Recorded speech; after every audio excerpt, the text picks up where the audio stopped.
যদি কোনো সাপে কাটা রোগী আক্রান্ত থাকে তাদেরকে তাৎক্ষণিক নিকটবর্তী হাসপাতালে নিয়ে যাওয়ার চেষ্টা করবেন। এবং আসসালামু আলাইকুম, আশা করি আপনারা সবাই ভালো আছেন। আলহামদুলিল্লাহ, আপনাদের দোয়াতে আমি অনেক ভালো আছি। আজকে মূলত যে বিষয়টি নিয়ে আপনাদের সাথে কথা বলবো, আশা করি আমার ভিডিওর টাইটেল দেখে হলেও আপনারা কিছুটা হলেও বুঝতে পেরেছেন। আমি মূলত বিভিন্ন সমসাময়িক যে বিষয়গুলো ঘটে সেই বিষয়গুলো নিয়েই মূলত কথা বলার চেষ্টা করছি। তো আজকে যে বিষয়টি নিয়ে কথা বলবো সেটা হচ্ছে বাড়ির বা বসত বাড়ির আশেপাশে যে বিষধর সাপ বা কীট পতঙ্গ থাকে সেই বিষয়গুলো নিয়ে আপনাদের সাথে একটু শেয়ার করার চেষ্টা করছি। আপনাদের সাথে সম্পূর্ণ ভিডিও জুড়ে থাকছে আমি শেখ মামুন, ঝিনাইদহ জেলা থেকে। দর্শক, আপনারা কিন্তু সবাই জানেন যে বাংলাদেশে কিন্তু এখন যে আবহাওয়া, এই আবহাওয়ার কারণে কিন্তু মাঝে মাঝে সময় ছোট এবং ভারী বৃষ্টিপাত হচ্ছে ও মাঝে মাঝে কিন্তু ব্যাপক আকার গরম, বিশেষ করে দিনের বেলায় তাপমাত্রা কিন্তু অতিরিক্ত মাত্রায় থাকছে এবং রাত্রেবেলায় কিন্তু একটু ঠান্ডা ঠান্ডা ভাব, অর্থাৎ শীতের যে আবির্ভাব, সে আবির্ভাব কিন্তু শীতের লক্ষ্য করা যাচ্ছে। এই সময়টি বাংলাদেশ কিন্তু নাতিশীতোষ্ণ এলাকা বলা হয় বাংলাদেশকে।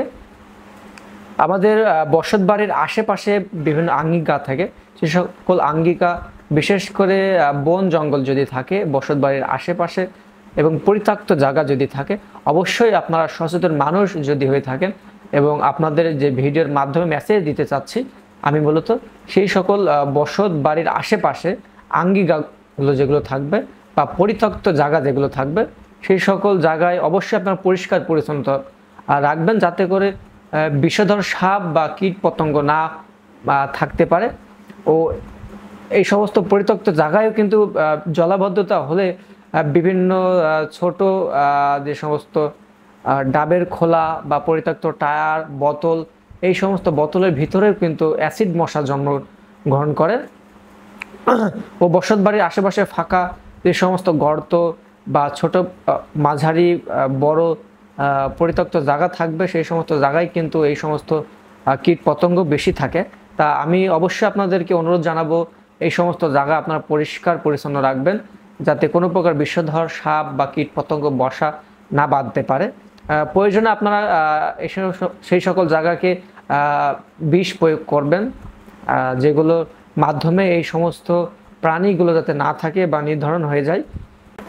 ছোট ছোট যে বিষয়গুলো থাকে সেই বিষয়গুলো বা সেই টেকনিকগুলো আপনারা অবলম্বন করবেন।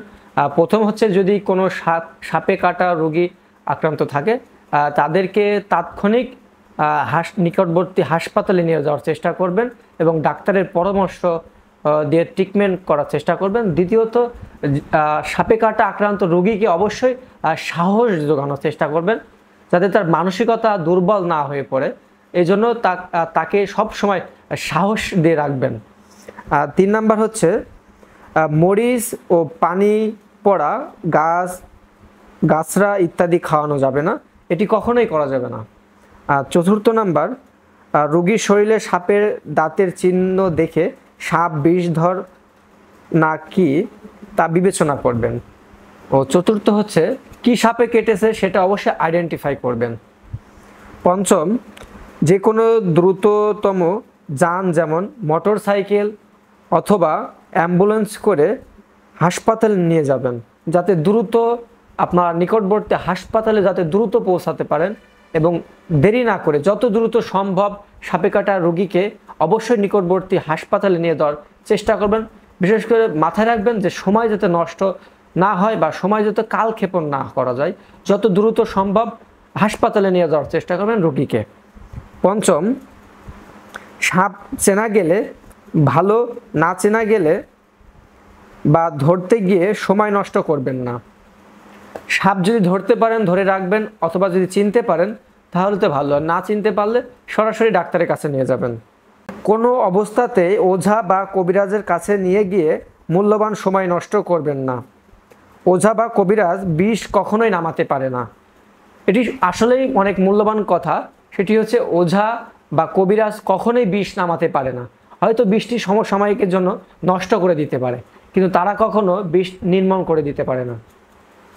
আরেকটি ভুল গ্রাম অঞ্চলে মানুষ বেশিরভাগ করে, সেটি হচ্ছে বিশেষ করে সাপে যদি কখনো কামড়ায় কোনো মানুষদের, তারা কি করে, বিভিন্ন ওঝা দিয়ে ঝাড়ফুঁক করা এটি মারাত্মক ক্ষতিকারক।